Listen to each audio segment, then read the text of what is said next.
الحمدللہ وحدہ لا شریک لہ والصلاۃ والسلام علی من لا نبی بعدہ۔ پارہ نمبر 30 سورۃ النبأ۔ اس صورت میں بطور خاص اللہ تعالیٰ نے قیامت کا ذکر فرمایا ہے، قیامت کی ہولناکیوں کا ذکر فرمایا ہے، اور اہل جنت کے لیے انعامات کا ذکر فرمایا ہے، قیامت کے دن کافر کی حسرت کا ذکر فرمایا ہے۔ سورۃ النازعات۔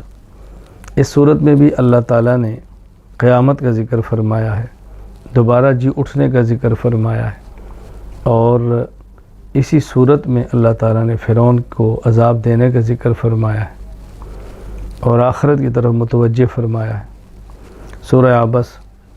اس میں بنیادی طور پر ایک نابینا صحابی عبداللہ بن ام مکتوم رضی اللہ تعالیٰ عنہ کا ذکر فرما کے یہ بات سمجھائی ہے کہ غیروں کی بجائے اپنوں کا زیادہ خیال کیا جانا چاہیے، غیروں کی بجائے اپنوں پر توجہ زیادہ دینا چاہیے۔ اپنوں کا حق پہلے ہے، غیروں کا بعد میں ہے۔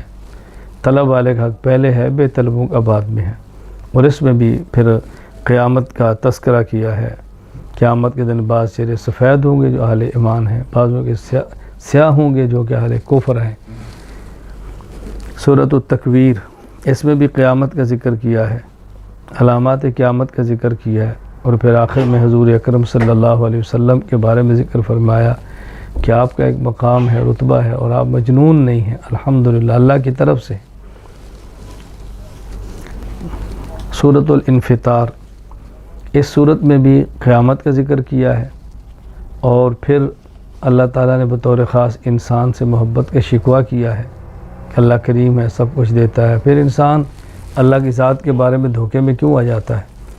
کرامن کاتبین کا ذکر کیا ہے، اور ابرار نیک لوگ جنت میں جائیں گے، فجار برے جہنم میں جائیں گے، یہ بات سمجھائی ہے۔ سورۃ المطففین۔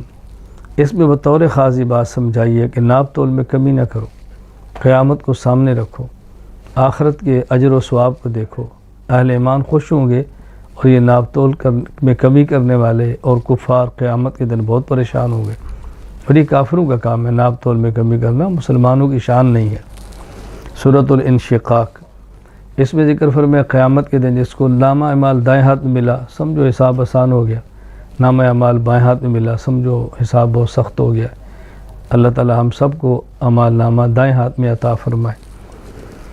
سورۃ الطارق۔ اس میں اللہ تعالیٰ نے انسان کی بطور خاص تخلیق کا ذکر فرمایا کہ انسان ایک پانی کے قطرے سے پیدا ہوا ہے، تو انسان کو اپنا ماضی بھولنا نہیں چاہیے۔ حفاظت پھر انسان کے حال میں اللہ کرتا ہے، تو حفاظت کرنے والے اللہ کا خیال کریں، اور اللہ نے جو مہلت دی ہے اس سے فائدہ اٹھائیں۔ سورۃ الاعلیٰ۔ اللہ تعالیٰ نے اس میں تسبیح اور تقدیس بیان فرمائی ہے، قرآن کریم کی حقانیت بیان فرمائی ہے، قرآن کریم کی حفظ کا آسان ہونا بیان فرمایا ہے۔ سورۃ الغاشیہ۔ اس میں قیامت کا ذکر فرمایا، وحدانیت کے دلائل دیے ہیں، قدرت کے دلائل دیے ہیں، اور پھر یہ بات سمجھائی ہے کہ پیغمبر کے ذمہ بات کو سمجھانا ہے، پیغمبر کے ذمہ بات کو منوانا نہیں ہے۔ سورۃ الفجر۔ اس میں اللہ تعالیٰ نے بندوں کی آزمائش کا ذکر کیا، قیامت کی ہولناکی کا ذکر کیا، اور اپنے بندوں کے بارے میں فرمایا کہ اللہ تعالیٰ فرماتے ہیں یا ایتھا النفس المطمئنہ ارجعی الی ربک راضیۃ مرضیہ فادخلی فی عبادی وادخلی جنتی۔ اللہ کی جنت میں جانا ہے تو اللہ کے بندوں میں شامل ہو جاؤ، جہاں اللہ کے بندے جائیں گے وہاں اسی جنت میں اللہ تمہیں بھی بھیج دے گا۔ سورۃ البلد۔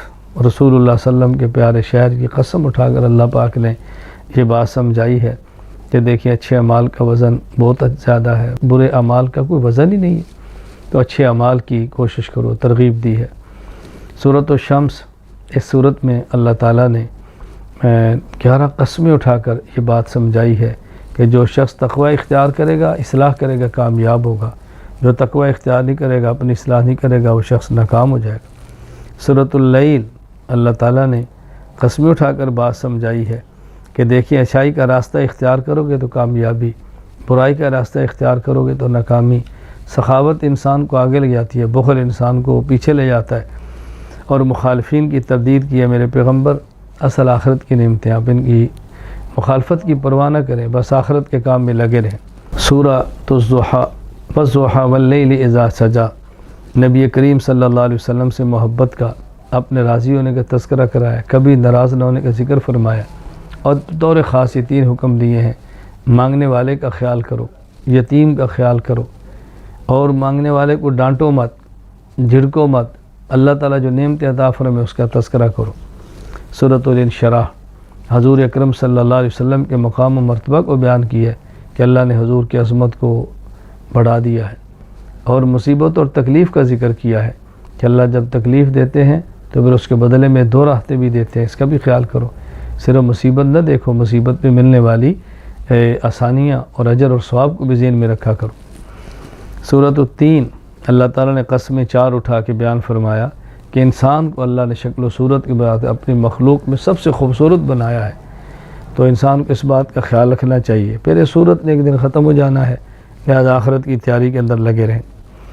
سورۃ العلق اللہ پاک نے یہ بات سمجھائی ہے، اور کہ اللہ تعالیٰ نے قلم کو کیسے پیدا فرمایا، قلم کس لیے بنایا، انسان کو کیسے بنایا، قلم کی عظمت کو بیان فرمایا، اور یہ بات سمجھائی ہے غرور اور سرکشی سے بچو، مال و دولت کی وجہ سے تکبر نہ کرو، بلکہ سجدہ کرو، اللہ کا قرب حاصل کرو۔ اللہ تعالیٰ عاجزی سے اور سجدوں سے قرب دیتے ہیں۔ سورۃ القدر لیلۃ القدر کی عظمت کو بیان کیا کہ اس میں اللہ تعالیٰ نے قرآن کریم کو نازل فرمایا ہے۔ لوح محفوظ سے آسمان دنیا پر لیلۃ القدر میں قرآن کریم اترا ہے، تو لیلۃ القدر کی فضیلت کو بیان فرمایا کہ اس ایک رات کی عبادت 1000 مہینوں کی عبادت سے افضل ہے۔ سورۃ البینہ اس میں بتایا کہ مشرک ناکام ہوں گے، یہود و نصارہ نبی کو چھوڑ کر ناکام ہوں گے، اور یہ بات سمجھائی ہے کہ جو نیک اعمال کرتے ہیں اللہ ان سے راضی ہے۔ بطور خاص صحابہ کرام رضی اللہ تعالیٰ عنہ اجمعین کو یہ اللہ نے دنیا میں انعام دیا، رضی اللہ عنہم ورضوا عنہ، وہ اللہ سے راضی ہیں، اللہ ان سے راضی ہے۔ سورۃ الزلزال قیامت کی ہولناکیاں بیان، جب قیامت آئے گی زمین خزانے باہر نکال دے گی، کوئی لینے والا نہیں ہوگا، اس وقت کو یاد کرو۔ دنیا میں چھوٹی سے چھوٹی نیکی اللہ اس کا بھی اچھا بدلہ دیں گے، چھوٹی سے چھوٹی برائی اس کا بھی برا بدلہ ملے گا، قیامت کے حساب بے باک کر دیا جائے گا۔ سورۃ العادیات دوڑنے والے گھوڑوں کی قسمیں اٹھا کر یہ بات سمجھایا کہ دیکھو گھوڑا وہ جانور ہے جس کا کھاتا ہے، اس کی بات کیسے مانتا ہے، تو تم انسان ہو، نہ شکری مت کرو، جس اللہ کا کھاتے ہو اس اللہ کی اطاعت بھی کرو۔ سورۃ القاریہ قیامت کا ذکر کیا، اور پھر یہ بات سمجھائی کہ جن کے اعمال نیک ہوں گے ان کا اعمال نامہ وزنی ہوگا، جن کے اعمال نامہ غلط ہوگا، گناہ زیادہ کی ہوں گے، ان کا اعمال نامہ بہت ہلکا ہو جائے گا، اور قیامت کے دن اعمال کو گھنا نہیں جائے گا، تولا جائے گا۔ نیک اعمال کرو اور اخلاص کے ساتھ کرو۔ سورۃ التکاثر انسان کو بتایا کہ اللہ نے جو نعمتیں دی ہیں تمہیں غفلت میں نہ ڈالے، اللہ کی نعمتوں کا شکر ادا کرو، قیامت کے دن ایک ایک نعمت کا تم سے حساب ہوگا۔ سورۃ العصر اللہ تعالیٰ نے قسم اٹھا کر یہ بات سمجھائی ہے، کامیاب وہ شخص ہوگا جس کا عقیدہ ٹھیک ہو، اعمال سنت کے مطابق کرے، پھر صحیح عقیدہ نیک عمل کی دعوت دے، اگر اس دعوت پر کوئی مشکل آ جائے تو اس کو خندہ پیشانی سے برداشت کرے۔ سورۃ الہمزہ اس میں اللہ نے سمجھایا کہ مال گن گن کے رکھنا، بخل کرنا، چغل خوریاں کرنا، دوسروں کا مذاق اڑانا، تانے دینا، یہ انسان کو برباد کر دیتا ہے۔ سورۃ الفیل وہ واقعہ بیان کیا کہ جب ابرہہ لشکر لے کر آیا تھا کعبہ کو گرانے کے لیے، اللہ نے چھوٹے چھوٹے پرندے ابابیل بھیجے اور اس کے لشکر کو تباہ و برباد کر دیا۔ عبرت حاصل کرو، اللہ کے دین کو مٹانے کی بات نہ کرو، اللہ کے دین کی مدد کرو۔ سورۃ القریش اس میں یہ بات سمجھائی کہ دیکھو اللہ تعالیٰ تمہیں رزق بھی دیتا ہے، اللہ تعالیٰ تمہیں امن بھی دیتا ہے، اس اللہ کی عبادت کرو جو امن اور تمہیں رزق دیتا ہے۔ یہ بات سمجھائی اصل چیز تو عبادت ہے، اور عبادت کا ماحول بنتا ہے اچھی معیشت سے اور امن سے، لہذا ایسے حالات پیدا کرو کہ جس سے امن بھی ہو، معیشت بھی اچھی ہو، اور اللہ تعالیٰ کی عبادت کے اندر لگے رہو۔ امن اور معیشت سرکشی نہ کرو، اللہ کی نعمت سمجھ کر اللہ کے سامنے جھک جاؤ۔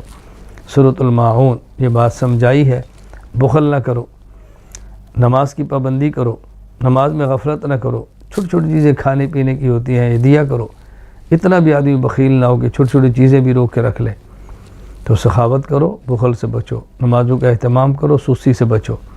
سورۃ الکوثر حضور اکرم صلی اللہ علیہ وسلم کی عظمت کو بیان کیا کہ آپ کے مخالف ختم ہوں گے، آپ کا نام قیامت تک اور قیامت کے بعد بھی رہے گا۔ رسول اکرم صلی اللہ علیہ وسلم کی عظمت کو بیان فرمایا ہے۔ سورۃ الکافرون، اس میں عقیدہ شرک کا رد کیا ہے، بنیادی طور پہ شرک کی نفی کی ہے۔ سورۃ النصر، اس میں فتح کی بشارت دی ہے، لوگوں کے فوج در فوج اسلام میں داخل ہونے کا ذکر کیا ہے، اور آخرت کی تیاری کی ترغیب دی ہے کہ پیغمبر فتوحات آ گئی، لوگ مسلمان ہونا شروع ہو گئے، آپ کی آمد کا مقصد پورا ہو گیا، اب آخرت کی تیاری فرمائے۔ سورۃ اللہب، رسول اللہ صلی اللہ علیہ وسلم کا دشمن ابو لہب اور اس کی بیوی کا انجام بد بیان کیا ہے کہ کس طرح وہ برباد ہوئے، اور آخرت کے اندر بھی وہ جہنم کے اندر جائیں گے، مال اور اولاد ان کے کام نہ آ سکی۔ سورۃ الاخلاص، اس صورت میں اللہ تعالیٰ نے توحید کو بیان فرمایا ہے۔ سورۃ الکافرون میں شرک کا رد ہے، اور سورۃ الاخلاص میں توحید ہے۔ یہ دو صورتیں بہت محبوب ہے۔ عام طور پہ فجر کی نماز میں، فجر کی سنتوں میں پہلی رکعت میں سورۃ الکافرون اور دوسری رکعت میں سورۃ الاخلاص پڑھنے کا اہتمام کرنا چاہیے۔ آخری دو صورتیں سورۃ الفلق اور سورۃ الناس، اس میں یہ بات سمجھائی ہے کہ انسان کو چاہیے انسانوں اور جنات کے شرور سے پناہ مانگے، اللہ تعالیٰ کی حفاظت میں آئے، اور جادو سے بھی بچنا چاہے تو اللہ کی پناہ میں آئے، وسوسے سے بچنا چاہے تو اللہ کی پناہ میں آئے۔ ہر حالت میں انسان کو چاہیے کہ شرور اور فتنوں سے بچنے کے لیے اللہ کی پناہ میں آئے۔ اللہ تعالیٰ نے سورۃ الفاتحہ سے قرآن کریم کو شروع فرمایا، سورۃ الناس پہ ختم فرمایا۔ سورۃ الفاتحہ میں دو چیزیں ہیں، ان کے مانگنے کی بات کی کہ اللہ سے مانگو۔ نمبر ایک، مدد اللہ سے مانگو۔ نمبر دو، صراط مستقیم اللہ سے مانگو۔ مدد مل گئی، دنیا میں غالب آ گئے، صراط مستقیم مل گیا تو آخرت ٹھیک ہو گئی۔ اور آخری دو سورت میں سورۃ الفلق، سورۃ الناس میں بات بتائی